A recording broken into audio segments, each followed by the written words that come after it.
जय माता दी दोस्तों। सुख, शांति और समृद्धि का पावन पर्व नवरात्रि शुरू हो चुका है। माता रानी हम सबके घरों में खुशियां लेकर आए, यही मेरी प्रार्थना है। आज से मैं अपने इस पेज पर नवरात्रि की विशेष कथा की शुरुआत कर रहा हूं। हर दिन हम मां के एक नए स्वरूप की महिमा और उनकी पावन कथा सुनेंगे। यकीन मानिए, इन कथाओं को सुनने से मन को असीम शांति मिलती है। पर आगे बढ़ने से पहले, अगर आप भी माता रानी के भक्त हैं, तो इस वीडियो को लाइक जरूर करें और कमेंट में जय माता दी लिखना ना भूलें। इस वीडियो को अपने दोस्तों और परिवार के साथ शेयर करें ताकि वे भी इस पुण्य लाभ का हिस्सा बन सके। और हाँ, हर दिन माता रानी की कथा सुनने के लिए हमारे पेज को फॉलो करना बिल्कुल ना भूलें। चलिए शुरू करते हैं आज की पावन कथा। नवरात्रि के चौथे दिन के बारे में। वर्ष में कुल 4 नवरात्रि मनाई जाती है। चैत्र नवरात्रि, आषाढ़ नवरात्रि, आश्विन नवरात्रि और माघ नवरात्रि। ये सभी नवरात्र प्रतिपदा तिथि से शुरू होकर नवमी तिथि तक चलती है। इन चारों नवरात्रों को 4 ऋतुओं के आगमन के रूप में भी देखा जाता है, जहां चैत्र नवरात्र के साथ ग्रीष्म ऋतु की शुरुआत होती है, वहीं आषाढ़ नवरात्र के साथ वर्षा ऋतु, आश्विन नवरात्र के साथ शरद ऋतु और माघ नवरात्र के साथ वसंत ऋतु की शुरुआत मानी जाती है। नवरात्रि के चौथे दिन का महत्व। नवरात्रि पर्व मां आदि शक्ति भगवती को समर्पित है। हर नवरात्र के यह 9 दिन और रातें माता के भक्तों के लिए बहुत महत्वपूर्ण होते हैं। इन 9 रात्रियों का संबंध सिद्धि से होता है, इसीलिए माता की आराधना की यह 9 रातें आपके कई कार्यों को सरलता से सिद्ध कर सकती है। आइए जानते हैं नवरात्र के चौथे दिन का महत्व, पूजा विधि और इससे जुड़ी संपूर्ण जानकारी। सुरा संपूर्ण कलशम रुधिराप्लुतमेव च दधाना हस्त पद्माभ्याम कूष्मांडा शुभदास्तु में। मां दुर्गा के चौथे शक्ति स्वरूप को कूष्मांडा के नाम से जाना जाता है और चैत्र नवरात्रि का चौथा दिन मां कूष्मांडा को समर्पित है। दृक् पंचांग के अनुसार इस वर्ष चतुर्थी तिथि 22 मार्च 2026 को पड़ेगी, जिस दिन मां कूष्मांडा की साधना की जाएगी।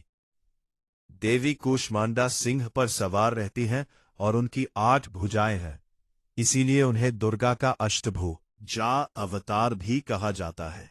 माता के शरीर की कांति और ऊर्जा सूर्य के समान है, क्योंकि केवल माता कूष्मांडा के पास ही वो शक्ति है जिससे वे सूर्य के केंद्र में निवास कर सकती है। मां कूष्मांडा की पूजा सामग्री और विधि। सर्वप्रथम सुबह नित्य कर्मों से निवृत्त होकर स्नान करके स्वच्छ वस्त्र धारण करें। चौकी को साफ करके वहां गंगा जल का छिड़काव करें। चौकी पर आपने एक दिन पहले जो पुष्प चढ़ाए थे उन्हें हटा दें। आपको बता दें, चूंकि चौकी की स्थापना प्रथम दिन ही की जाती है, इसीलिए पूजन स्थल पर विसर्जन से पहले झाड़ू न लगाएं। इसके बाद आप पूजन स्थल पर आसन ग्रहण कर लें।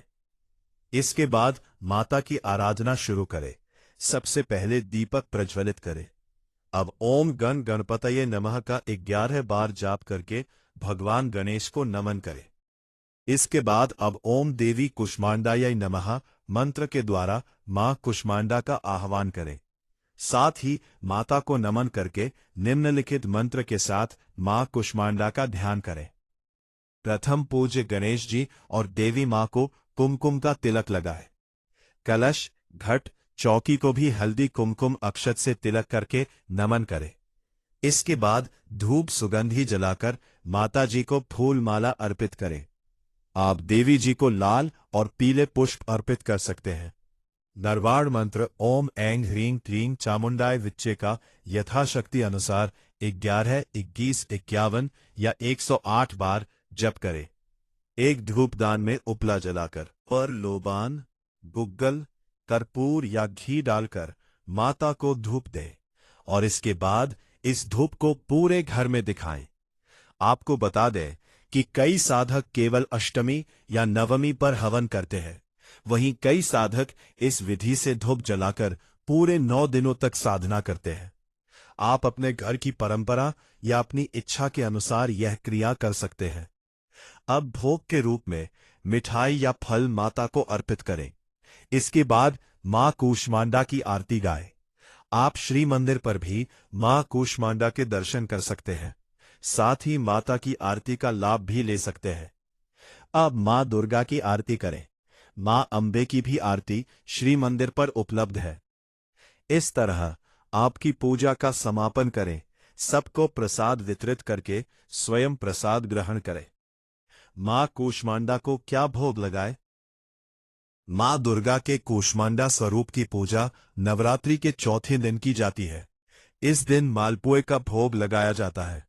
यदि आप किसी कारणवश मालपुए का भोग ना लगा पाए तो माता रानी को गुड़ का भोग भी लगाया जा सकता है। मालपुए बनाने के लिए सबसे पहले दूध में चीनी डालकर 1 घंटे के लिए रख दें।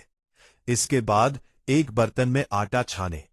फिर इसमें सौंफ, इलायची और नारियल का बुरादा डालकर मिलाएं। जब दूध में चीनी घुल जाए तो इसको आटे में डालें और मिलाएं। इसके बाद एक कढ़ाई में घी डालकर उसको गर्म करें। फिर उसको पूरी के आकार में घी में डालें। मालपुआ को दोनों तरफ से पलटकर लाल होने तक सेकें और फिर माता को इसका भोग लगाएं। मां कूष्मांडा का बीज मंत्र ऐं ह्रीं देव्यै नमः। मां कूष्मांडा की पूजा से होने वाले लाभ। चैत्र नवरात्र के चौथे दिन मां कूष्मांडा की पूजा करने से साधक के समस्त रोग शोक मिट जाते हैं। कूष्मांडा माता भक्तों के छोटे छोटे प्रयासों से भी प्रसन्न हो जाती हैं और उन्हें आयु, यश, बल और आरोग्य का आशीर्वाद देती हैं। मां कूष्मांडा को लाल रंग अति प्रिय है और इस बार शारदीय नवरात्रि के चौथे दिन मां कूष्मांडा की पूजा के लिए शुभ रंग पीला है। मां कूष्मांडा की कथा। अपनी मनमोहक मुस्कान से इस ब्रह्मांड का निर्माण करने के कारण इन्हें देवी कूष्मांडा के नाम से विख्यात किया गया। जिस समय सृष्टि का निर्माण नहीं हुआ था तथा चारों ओर अंधकार का वास था, तब देवी कूष्मांडा ने ही अपने ईशत हास्य के माध्यम से ब्रह्मांड की संरचना की। उनकी इस अद्भुत लीला की वजह से उन्हें सृष्टि की आदि स्वरूपा या आदि शक्ति का नाम दिया गया। देवी कूष्मांडा की अष्टभुजाएं हैं, इसलिए उन्हें अष्टभुजा देवी भी कहा जाता है।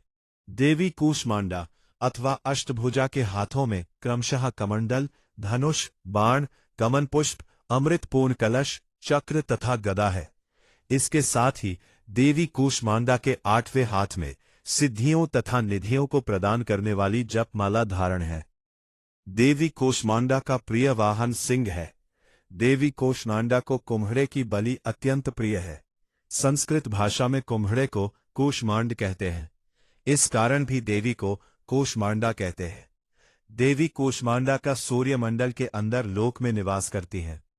सूर्यमंडल में निवास करने की शक्ति मात्र इन्हीं देवी को के पास है। इनका तेज सर्वव्यापी है। जगत का हर प्राणी मनुष्य इन्हीं के तेज से उज्जवल है। इनकी कांति, ओज तथा दिव्य स्वरूप सर्वलोक में उजागर है। ब्रह्मांड का कण कण देवी कूष्मांडा की शक्ति का प्रतीक है। देवी कूष्मांडा की सच्चे मन से पूजा करने वाले भक्तों को शक्ति, तेज प्राप्त होता है। यह देवी भक्ति तथा सेवा से प्रसन्न होकर आशीर्वाद तथा मनोकामना को सिद्ध करती है।